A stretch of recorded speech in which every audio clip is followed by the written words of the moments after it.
എല്ലാവർക്കും നമസ്കാരം. കോഴിക്കോട് കൊയിലാണ്ടിയിൽ നിന്ന് ഒരനുഭവം വന്നിട്ടുണ്ട്. എന്തായാലും അത് നല്ലൊരു സുഖമുള്ള ഒരു അനുഭവമായിരുന്നു. ദൃശ്യമാണ് അയച്ചത്.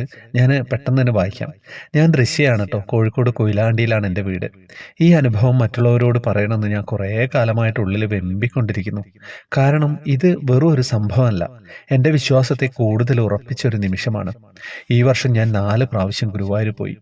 ഓരോ പ്രാവശ്യം പോയപ്പോഴും ഓരോ അനുഭവങ്ങൾ. ഒരു കാര്യം ഞാൻ മനസ്സിലാക്കി.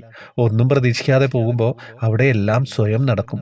ഒരു ദിവസം ഗുരുവായൂർ അമ്പലത്തിൽ തൊഴുത് പാൽപ്പായസം വാങ്ങാൻ വരിയിൽ നിൽക്കുമ്പോൾ എൻ്റെ മനസ്സിൽ ഒരു അതിയായ ആഗ്രഹം ഉണ്ടായിരുന്നു. കണ്ണന് വെണ്ണ കൊടുക്കണം. അതെൻ്റെ ഹൃദയത്തിലെ ഒരു ചെറിയ ആഗ്രഹമായിരുന്നു കേട്ടോ. പക്ഷെ ആ സമയത്ത് എന്തോ കാരണത്താൽ കൂടെ വന്നവർ എൻ്റെ ആഗ്രഹം നടത്തി തന്നില്ല.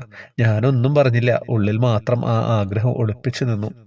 അപ്പോൾ എൻ്റെ തോളിൽ ആരോ സാവധാനം തട്ടിയിട്ടോ. പിന്നിൽ തിരിഞ്ഞു നോക്കിയപ്പോൾ ഒരു അച്ചാച്ചനെ പോലെ തോന്നിക്കുന്ന ഒരാൾ. അദ്ദേഹം വളരെ സ്നേഹത്തോടെ ചോദിച്ചു, ഒരു സാധനം തന്നാൽ സ്വീകരിക്കുമോ? ഞാൻ അല്പം ആശ്ചര്യത്തോടെ ചോദിച്ചു, എന്താണ്? അപ്പൊ അദ്ദേഹം പറഞ്ഞ മറുപടി ഇന്നും എൻ്റെ മനസ്സിൽ മുഴങ്ങുന്നു. ഞാൻ ഇവിടെയുള്ള ആളാണ്. എനിക്ക് ഇത് ആവശ്യമില്ല കുഞ്ഞെ, നീ എടുത്തോളൂ. 1 ലിറ്റർ പാൽപ്പായസവും 5 വെണ്ണയും എനിക്ക് തന്നു. ആ നിമിഷം എൻ്റെ കണ്ണുകൾ നിറഞ്ഞു. ഞാൻ ആരോടും പറഞ്ഞിട്ടില്ലാത്ത എൻ്റെ ഉള്ളിലെ ആഗ്രഹം കണ്ണൻ തന്നെ ഈ മനുഷ്യന്റെ രൂപത്തിൽ എനിക്ക് നൽകിയെന്ന് തോന്നിട്ടോ. അന്ന് ഞാൻ മനസ്സിലാക്കി, ദൈവം എല്ലായ്പ്പോഴും വിഗ്രഹത്തിന്റെ മുന്നിൽ മാത്രമല്ല, സാധാരണ മനുഷ്യരുടെ മുഖത്തിലൂടെയും നമ്മുടെ മുന്നിൽ വരും. അത് എൻ്റെ ആഗ്രഹം സാധിപ്പിച്ച എൻ്റെ കണ്ണൻ തന്ന നിമിഷമായിരുന്നു.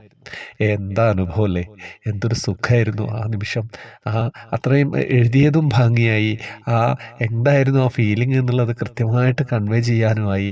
അങ്ങനെയാണ് അനുഭവം. ആ അനുഭവം എഴുതി തന്ന ദൃശ്യയ്ക്ക്, കൊയിലാണ്ടിയിൽ എൻ്റെ നാട്ടുകാരിക്ക് വളരെ സന്തോഷത്തോടെ നന്ദി പറയാണ്.